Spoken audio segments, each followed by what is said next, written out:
Hello everybody.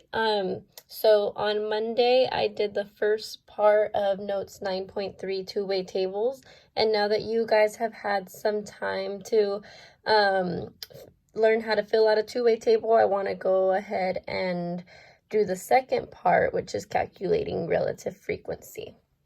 So let's get started. To calculate relative frequency, you have to find and interpret the relative frequency by column. Round to the nearest hundredth place, then turn that into a percent. So we have this two-way table box, but what we're going to do is instead of having whole numbers, we're going to end up having some kind of percentage inside of these boxes. So we want to start by seeing how many students have an MP3 player and a cell phone. So if we go to MP3 player and cell phone from our two-way table, we see that there was 57 students. So let's write that 57 students. And we know that the total number by going down in the column was 70.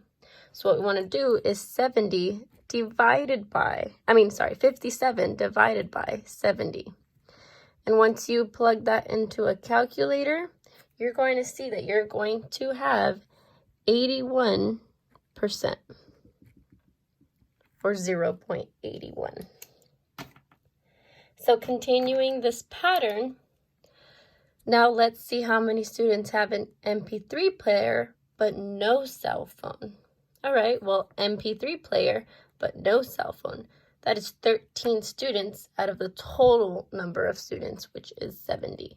So we're going to take 13 and we're going to divide that by 70. Once we go ahead and plug and chug that into a calculator, you will see that you will get 0.19 or 19%. Now let's see how many students have no MP3 player and no cell phone. So no MP3 player and no cell phone. No MP3 player, no cell phone was 9 students. So we're going to have those 9 students, and then the total number is no longer 70, but 30. So no MP3 player, no cell phone. 9 out of 30. Once we plug and chug this into the calculator, we will have 9 divided by 30, which will give us 30%, or 0.30.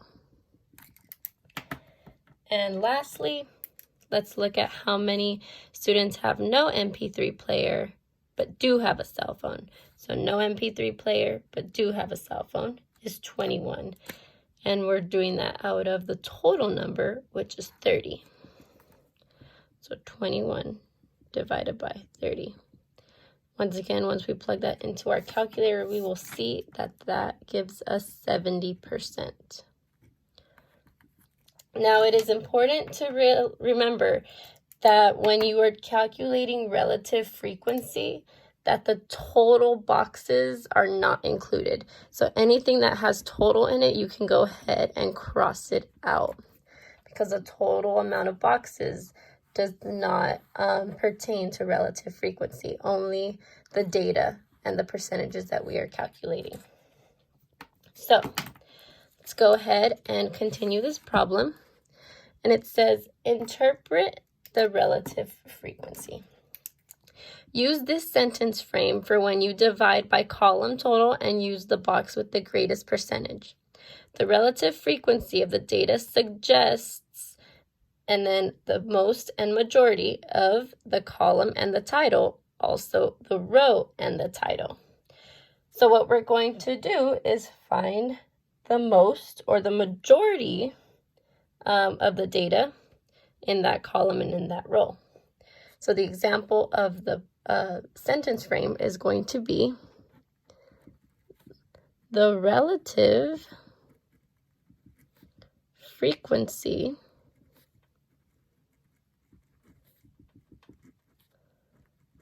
of the data,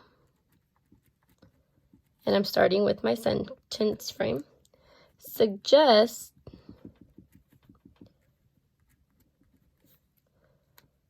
most people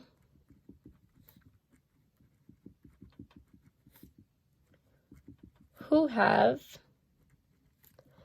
an MP3 player